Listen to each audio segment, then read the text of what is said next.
Picture this. You have a credit card with a $5,000 limit. You spend $2,000 on it throughout the month.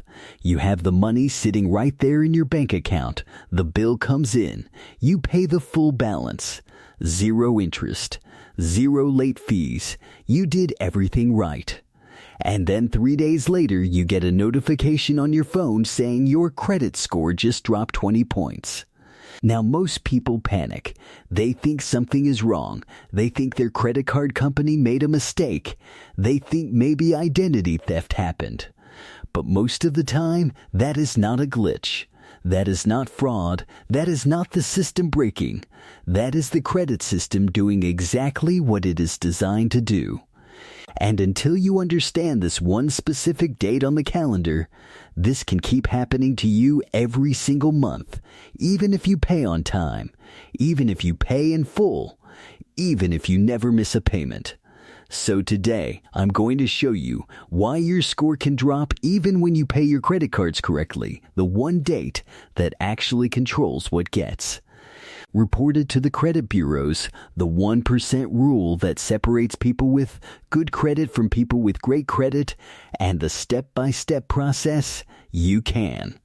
Start using this week to make your credit report look stronger. And make sure you stay until the end, because utilization is only one piece of your credit score. If your score is still stuck in the 500s or 600s, or you keep getting denied for credit cards, car loans, home approvals, or funding, there may be other things on your report holding you back. Collections, charge-offs, late payments, hard inquiries, outdated information, or errors that should not even be there. So first, let's understand the part most people get wrong. Most people think credit cards work like this. You swipe your card, you spend money during the month, the bill comes in, you pay the bill, and then the credit bureaus see a 0 balance. That sounds logical. But that is not how it works. The credit bureaus do not watch your credit card in real time. They do not update your report the second you make a payment. They do not say, "Oh, he paid today, let's fix the score today." That is not what happens. What actually happens is your bank takes one snapshot of your balance once a month, just one. And that snapshot is sent to Experian, TransUnion, and Equifax. That number can sit on your credit report for the entire month. And here's the problem. That snapshot is usually taken before your due date. So you can pay on time, you can pay in full, you can pay 0 interest, and still have a high balance reported to the credit bureaus. Let me explain this with a simple example. Your billing cycle runs for about 30 days. During that time, you are using your card. Gas, groceries, subscriptions, bills, maybe a bigger purchase. Your balance is going up. Then your billing cycle closes. That is called your statement closing date. On that date, the bank creates your statement. Whatever balance is showing on that statement is usually the balance that gets reported to the credit bureaus. Then your actual payment due date comes later, maybe 20 to 25 days after the statement closes. So let's say your card has a $5,000 limit. You spend $2,500 during the month. Your statement closes with a $2,500 balance. That $2,500 gets reported. Now your credit report shows you are using 50% of that card. Then 2 weeks later, you pay the full $2,500. You did not pay late, you did not pay interest, you did nothing wrong. But the credit bureaus already received the $2,500 balance. That is why your score can drop even when you pay on time. Your bank account sees a responsible person, but your credit report sees high utilization, and that is the part most people never understand. They think the due date is the most important date. The due date is important for avoiding late payments, but the statement closing date is usually the important date for controlling what balance gets reported. That is the difference. Due date protects you from late fees. Statement closing date controls the picture the credit bureaus see. And if you do not control that picture, the bank controls it for you. Now, why does this matter so much? Because credit utilization is a huge part of your score. Payment history is the biggest part. That means paying on time matters the most, but right behind that is amounts owed. And a huge part of that is credit utilization. Utilization means how much of your available credit you are using. If you have a $5,000 limit and your reported balance is $2,500, that is 50% utilization. If your balance reports at $500, that is 10% utilization. If your balance reports at $50, that is 1% utilization. And the lower that number looks, the better it can be for your score.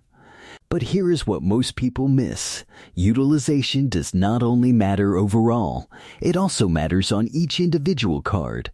You can have $50,000 in total available credit, but if one card with a $600 limit reports a $590 balance, that one card looks almost maxed out, and that can hurt your score. The scoring system sees that as risk. It does not care that your other cards are low. It sees one card almost maxed out and says, something might be wrong here. This is why people with good scores can drop 20, 30, even 40 points in a month without missing a payment. They just let the wrong balance report on the wrong day. Now, here's the good news. Utilization is one of the fastest parts of your credit score to fix. Late payments can sit on your report for years. Collections can sit on your report for years. Charge-offs can sit on your report for years. But utilization updates when your new balance reports. So if your score dropped because your card reported high utilization, you may be able to recover quickly by getting the next reported balance low. That is why this strategy is so powerful. You are not doing anything illegal. You are not tricking the bank. You are not carrying debt. You are not paying interest. You are simply controlling what balance gets reported. You are cleaning up the picture before the credit bureaus see it. Think of it like this. The bank takes a photo of your balance once a month. If they take the photo when your card is maxed out, your credit report looks bad. If they take the photo after you paid it down, your credit report looks better. So the strategy is simple. Do not wait until the bill arrives to pay your card down. Pay before the bill is created. 3 to 4 days before your statement closing date, log into your credit card account. Check your balance. Pay it down to a very low number. Then when the statement closes, the bank reports the low balance. That is the number the bureaus see. That is the number your utilization is based on. Let's use a real example. Your statement closes on the 15th. On the 11th, your balance is $2,000. Your credit limit is $5,000. That is 40% utilization. If you let the statement close like that, the bank may report $2,000 to the credit bureaus. But instead, on the 11th, you make a manual payment of $1,900. Now your balance is $100. When the statement closes on the 15th, the statement shows $100. That $100 gets reported to Experian, TransUnion, and Equifax. Now instead of reporting 40% utilization, you report 2% utilization. Then when the actual due date comes later, you pay the remaining $100. You paid in full. You paid zero interest. You avoided late fees. And the bureaus saw a low-risk borrower. That is the game. You are not waiting for the bank to make you look good. You are making sure the bank reports the right number. Now here's the second mistake people make.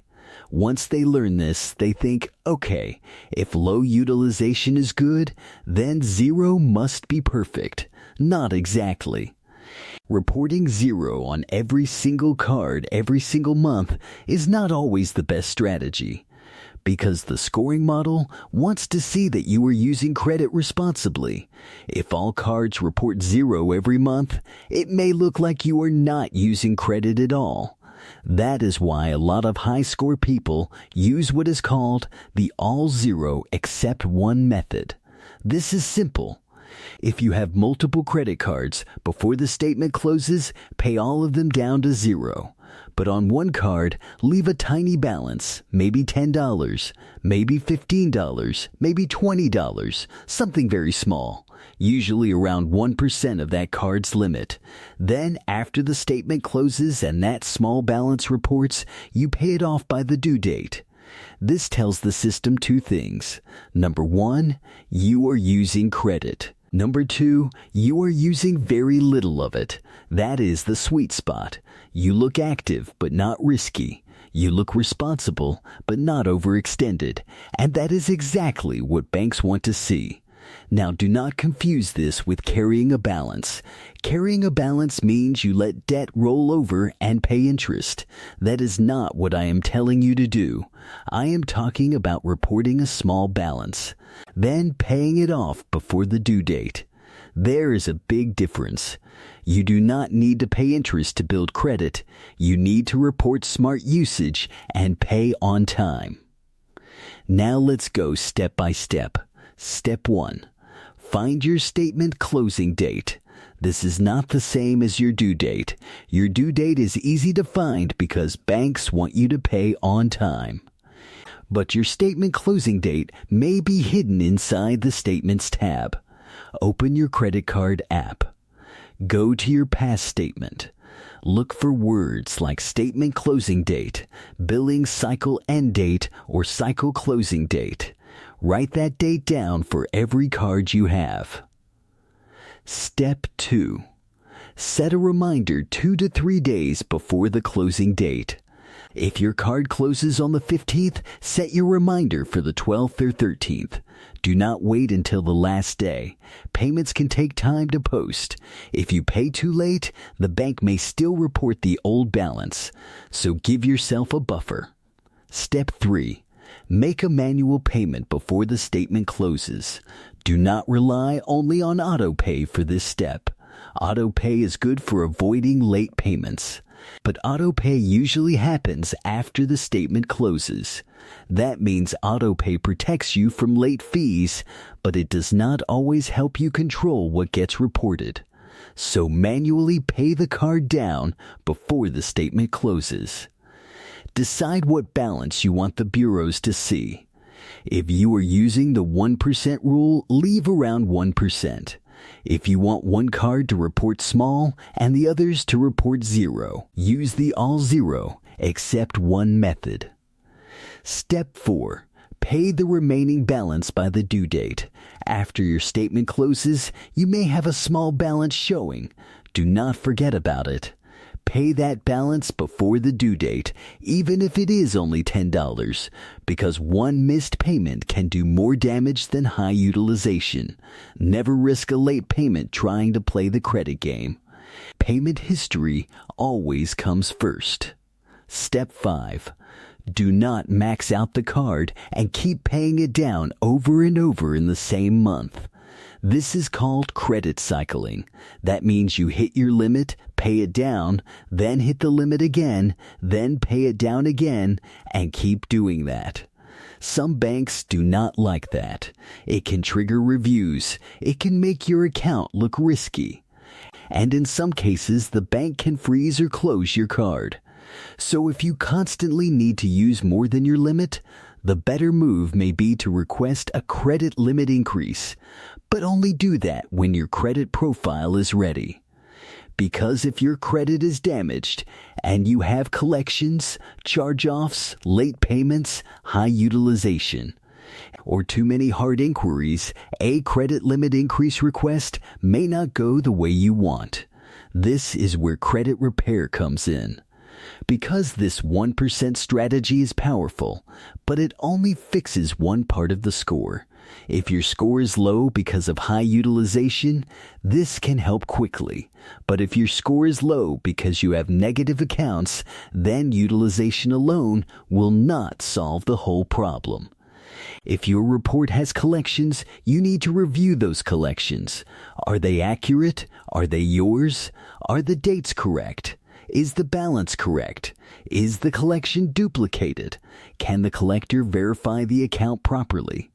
If your report has charge-offs, you need to check the reporting. Wrong balance, wrong date, wrong status, still updating incorrectly, reporting differently across bureaus? That matters. If your report has late payments, you need to check if those late payments are accurate. One 30-day late can hurt. A 60-day or 90-day late can hurt even more. If it is reporting wrong, it should be challenged. If your report has hard inquiries, you need to know which ones are authorized and which ones are not, because too many inquiries can make your file look desperate. Especially if you are trying to get approved for a car, a home, credit cards, or business funding. If your report has old addresses, wrong names, mixed information, or accounts that do not belong to you, that can also create problems. So yes, learn the statement closing date. Yes, use the 1% rule. Yes, keep utilization low. But do not ignore the rest of the credit report. Because a clean utilization number on top of a messy credit report is not enough. That is like washing the car but ignoring the engine light. It looks better, but the real problem is still there. Now let me give you the full system. Number 1. Pay every account on time. No exceptions. Number 2. Find your statement closing dates. Number 3. Pay your credit cards down before those dates. Number 4. Let only a small balance report on one card. Number 5. Pay that balance by the due date. Number 6. Keep your cards under control and avoid credit cycling. Number 7. Review your full credit report for negative items. Collections, charge-offs, late payments, hard inquiries, repos, bankruptcies, outdated information, wrong personal details, duplicate accounts. Anything that is reporting incorrectly. Because if your score is stuck in the 500s or 600s and you keep getting denied, it is usually not just one thing. It is the whole credit profile. And banks do not approve you based on your feelings. They approve you based on what the file says. So if your file says high utilization, fix the utilization. If your file says collections, review and dispute what is inaccurate, outdated, duplicated, unverifiable, or not yours. If your file says charge-offs, check if they are reporting correctly. If your file says late payments, verify them. If your file says too many hard inquiries, clean up the ones that should not be there. Because better credit is not magic, it is a system. And once you understand the system, you stop letting the banks control the picture. You control the picture. You control what reports. You control when you pay. You control how much balance shows. And if the report has errors, you take action. Now let's bring this back to why this matters. A 20-point drop might not sound like a big deal until you are trying to get approved. That 20 points can be the difference between approved and denied. That 20 points can be the difference between a normal interest rate and a terrible one. That 20 points can be the difference between getting the car you want and being told you need more money down. That 20 points can be the difference between getting a credit card limit of $500 or $5,000. That 20 points can be the difference between qualifying for funding or being told to try again later. So do not treat your credit score like a random number. That number affects your options, and your options affect your lifestyle. Dream car, home approval, business funding, personal loans, high-limit credit cards, lower interest rates. All of it gets easier when the credit profile is stronger. So here is the lesson. Do not just pay your credit card by the due date. Pay attention to the statement closing date. Do not let high balances report if you already have the money to pay them down. Do not report zero on every card forever if you are trying to optimize your score. Use the 1% rule. Use the all zero except one method. Pay the rest by the due date. And if your score is still stuck, look deeper. Because utilization may be the easiest fix, but collections, charge-offs, late payments, hard inquiries, and credit report errors may be the real reason you are not getting approved. That is why I always tell people, before you apply for the next credit card, before you walk into the dealership, before you try to buy a house, before you apply for funding, check your credit report first. Fix what is hurting you. Then apply with a stronger file. Because the goal is not just to have a credit score. The goal is to have approval power. And approval power comes from understanding the system, cleaning the report, keeping utilization low, paying on time, and making the credit bureaus see the best version of your file every single month.